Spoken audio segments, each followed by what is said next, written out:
Buenos días. Hoy es sábado 14 de abril, sábado de la octava de Pascua. El día de hoy terminamos este hermoso día alargado de 7 días que acompaña a la gran fiesta de la Pascua. Concluimos los relatos de las apariciones del resucitado que fuimos viendo a lo largo de la semana en los diferentes apóstoles. Hoy vemos en el Evangelio según San Marcos. Lo curioso del texto de hoy, tomado de San Marcos capítulo 16, versículo del 9 al 15, es que es un añadido al Evangelio. Es algo que no escribió el apóstol San Marcos. El apóstol San Marcos termina su Evangelio en el capítulo 16, versículo 8, en el que las mujeres, después de que se encontraron con el ángel que le dice: no tengan miedo, ustedes buscan a Jesús el Nazareno, el crucificado, no está aquí, ha resucitado. Miren el lugar donde lo habían puesto. Vayan ahora a decir a sus discípulos, a Pedro, que irá delante de ellos a Galilea, ahí lo verán como les había dicho. Y concluye el Evangelio con este enigmático versículo. Ellas salieron corriendo del sepulcro, asustadas y fuera de sí. Y de puro miedo no dijeron nada a nadie. Contrasta esto con todos los relatos en que las mujeres fueron las primeras evangelizadoras. No, aquí de puro miedo no dijeron nada a nadie. Recuerdo cuando vimos este evangelio, nos decían que en el esquema de San Marcos, precisamente, San Marcos constantemente está picando al lector. Muchas veces dice a los personajes: ¿quién es este? ¿Quién es este? O sea, provocando una reacción en el lector. Y al final San Lucas hace que las mujeres queden calladas, como para provocar que el lector diga: ah, caray, si ya se callaron, yo voy a hablar. Y tan resultó su intento que alguien le añadió precisamente los versículos posteriores. En el texto que leemos hoy se hace una especie de síntesis de 3 de las apariciones.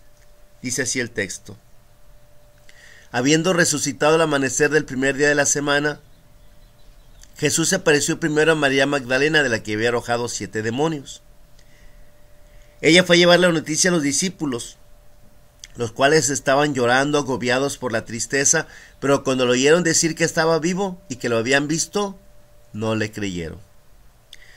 Después de eso se apareció en otra forma 2 discípulos que iban de camino a una aldea, los famosos discípulos de Emaús. También ellos fueron a anunciar a los demás, pero tampoco a ellos les creyeron.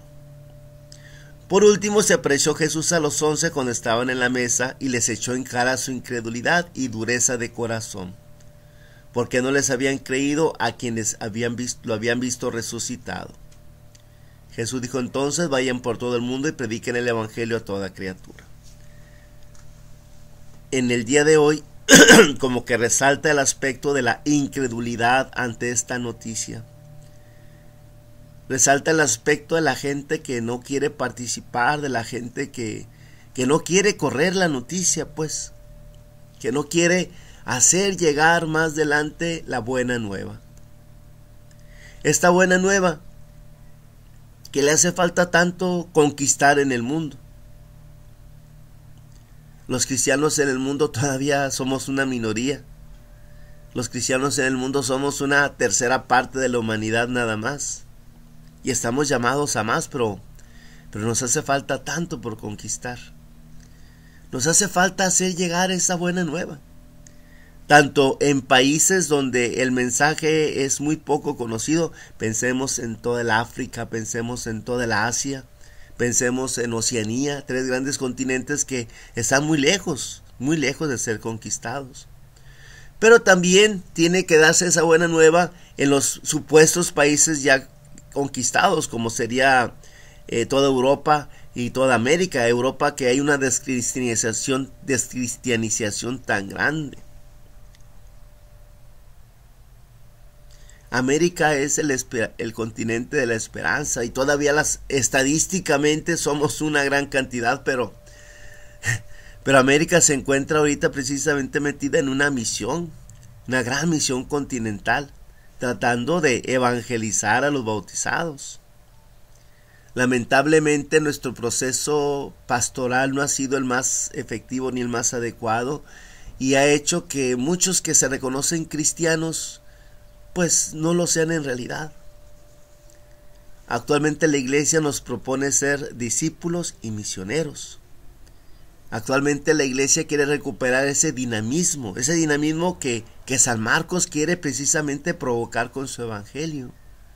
Aquel que se levante y diga, yo voy a anunciar. Si estas mujeres se callaron, yo sí voy a hablar, yo sí voy a decir. Qué triste la incredulidad. Qué triste los que oímos, como los discípulos de Emaús, oímos que está el sepulcro vacío, pero no nos hace ir más lejos, cuestionarnos más a fondo. Qué triste a los que, conociendo la noticia pascual, no la integramos a nuestra vida.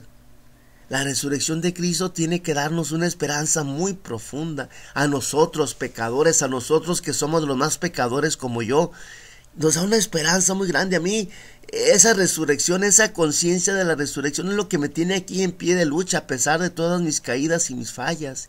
Y me tiene con una esperanza muy grande en que vale la pena ofrecer mi vida. Vale la pena luchar contra mis pecados y mis fallas. Vale la pena creer en un mejor mañana para todos nosotros, a la luz del resucitado. Y esto hay que darlo a conocer. Esto hay que compartirlo, hay que comunicarlo. Hay que hablar, hay que decir a tiempo y a destiempo.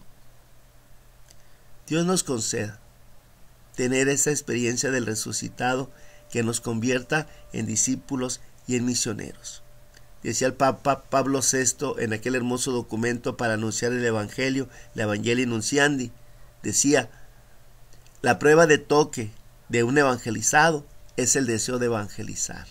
La prueba de que alguien se ha encontrado con el Dios vivo es que no haya cómo hacer. Como diría San Pablo, ay de mí si no evangelizara.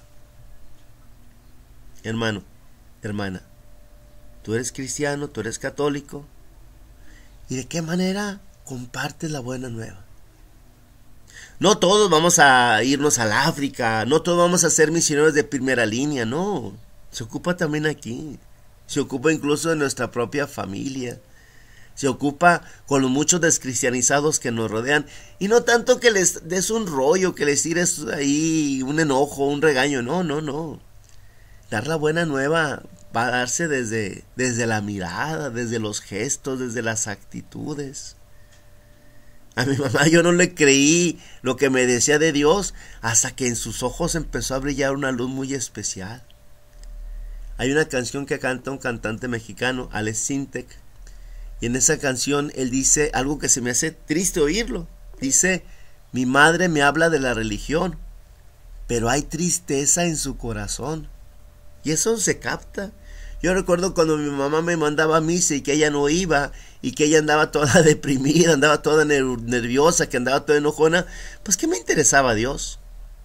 Pero cuando a base de tomar en serio a Dios, mi madre cambió, se convirtió. Y cuando Dios empezó a hacer una respuesta en su tristeza, en su enojo, en su coraje, y mi madre empezó a ser una mujer muy serena, muy sabia, muy llena de paz, pues ahí fue donde me inquietó.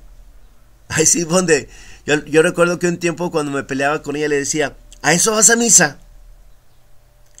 Pero después cuando la vi cambiar de esa manera dije, pues si eso vas a misa, yo también voy, claro. Dicen que las palabras se oyen, las palabras mueven, pero el ejemplo es el que arrastra. Que esta Pascua nosotros podamos de tal manera interiorizar más el mensaje de la resurrección, que podamos convertirnos en esos discípulos y misioneros que el mundo actual necesita. Tengan ustedes un bonito fin de semana. Desde San Juan de los Planes, Baja California Sur, México, un servidor y amigo, Fray Fernando Rodríguez, los saluda. Que tengan un excelente fin de semana.